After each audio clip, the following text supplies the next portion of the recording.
రాష్ట్రంలో ధాన్యం కొనుగోలు అస్తవ్యస్తతపై బీఆర్ఎస్ పోరాటాన్ని ఉధృతం చేసింది. మహబూబాబాద్ జిల్లా తొర్రూరు మండల కేంద్రంలోని మార్కెట్ యార్డ్ను మాజీ మంత్రి ఎర్రబెల్లి దయాకర్రావు నేడు సందర్శించారు.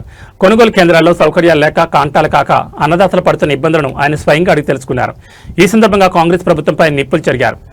తొర్రూరు మార్కెట్ యార్డ్లో రైతులు గోడు విన్న ఎర్రబెల్లి దయాకర్రావు ప్రభుత్వంపై తీవ్రస్థాయిలో విమర్శలు సంధించారు. మార్కెట్ యార్డ్లో కనీసం గన్నీ బ్యాగులు, ధాన్యం తరలించడానికి లారీలు కూడా అందుబాటులో లేవని ఎర్రబెల్లి మండిపడ్డారు. కాంటాల వేడిలో జరుగుతున్న జాప్యం వల్ల రైతులు వారాల తరబడి మార్కెట్లోనే పడిగాపులు కాస్తున్నారని ఆవేదన వ్యక్తం చేశారు. కొనుగోలు కేంద్రాల్లో ఏ పని జరగాలన్నా రైతుల నుంచి డబ్బులు వసూలు చేస్తున్నారని, కాంగ్రెస్ హయాంలో రైతుల దోపిడీకి గురవుతున్నారని ఆయన ఆరోపించారు. దమ్ముంటే కాంగ్రెస్ ఎమ్మెల్యేలు కొనుగోలు కేంద్రాల వద్దకు వచ్చి ఉత్సవాలు చేయాలని ఆయన సవాల్ విసిరారు.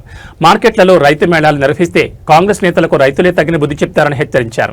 ఈ నెల 6వ తేదీన వరంగల్లో బీఆర్ఎస్ నిర్వహిస్తున్న రైతు సంగ్రామ సదస్సుకు రైతులందరూ స్వచ్ఛందంగా తరలిరావాలని పిలుపునిచ్చారు. అన్నదాతల సత్తా ఏంటో ఈ సభ ద్వారా ప్రభుత్వానికి చూపిస్తామని ఆయన పేర్కొన్నారు. రైతుల సమస్యలపై ఎర్రబెల్లి చేసిన వ్యాఖ్యలతో తొర్రూరు రాజకీయ వాతావరణం వేడెక్కింది. మరి ఈ విమర్శలపై అధికార పక్షం ఎలా స్పందిస్తుందో చూడాలి.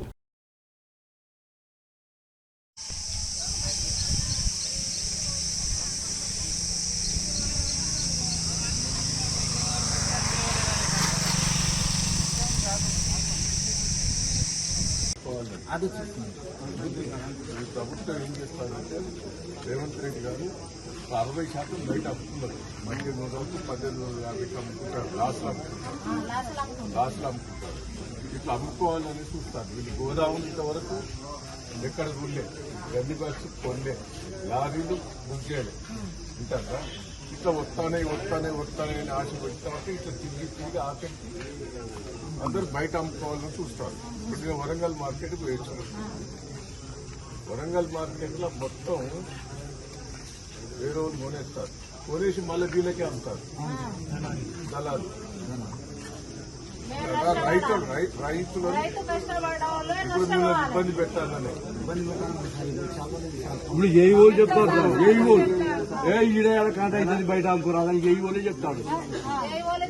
నేను ఏంటంటే రేపు ఎల్లుండి కేటీఆర్ మేము వరంగల్ మార్కెట్ లో పోయి ధర్నా చేసినాం. మొత్తం జిల్లా వ్యాప్తంగా మొత్తం మక్కలు కొనకపోతే బాగుండదు. ఇప్పుడు ఏం కావాలంటారు వాళ్ళు? బత్తాలు బత్తాలు ఇస్తారు సార్. ఇప్పుడు వెనకొచ్చిన ముందు వచ్చిన అందరూ ఇప్పుడు ఇక ముందు వచ్చిన సీరియల్ ఏది కనిపెట్టకుండా ఎవరు ముందుకు వస్తే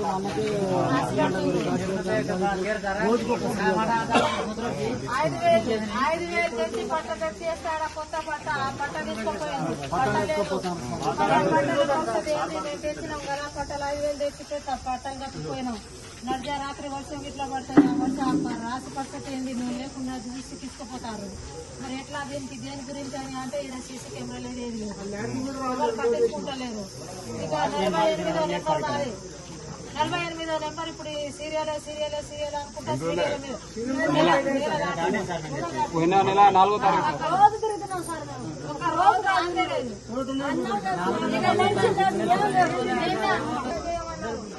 చేయకుండా బంద్ చేయలేదు. బయట నుంచి బస్సులు లేకుండా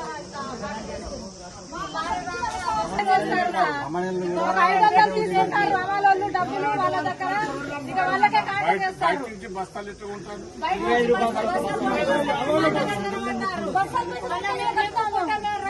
రైతులు నింపుకుంటే కాంటాక్ట్ పెట్టిస్తామని అంటారు. మరి దేని గురించి? ట్రాన్స్పోర్ట్ బండి లారీ కూడా రావట్లేదు సార్. దానికి రావట్లేదు 4 రోజులు సార్. ఏంటంటే ఇప్పుడు పెన్షన్ ఉంది, ఫస్ట్ బస్తాలు ఇస్తాను సార్. వాళ్ళు కేసీఆర్ పెట్టి దొరికింది. ఆ రోజు ప్రభుత్వం ఒక్కొక్క రైతుకు కళ్ళకి నీళ్లు అట్లా కాదు. అప్పుడు మక్కలకు కేసీఆర్ నప్పుడు ఎట్లా ఏ ఊళ్ళో బస్తాలు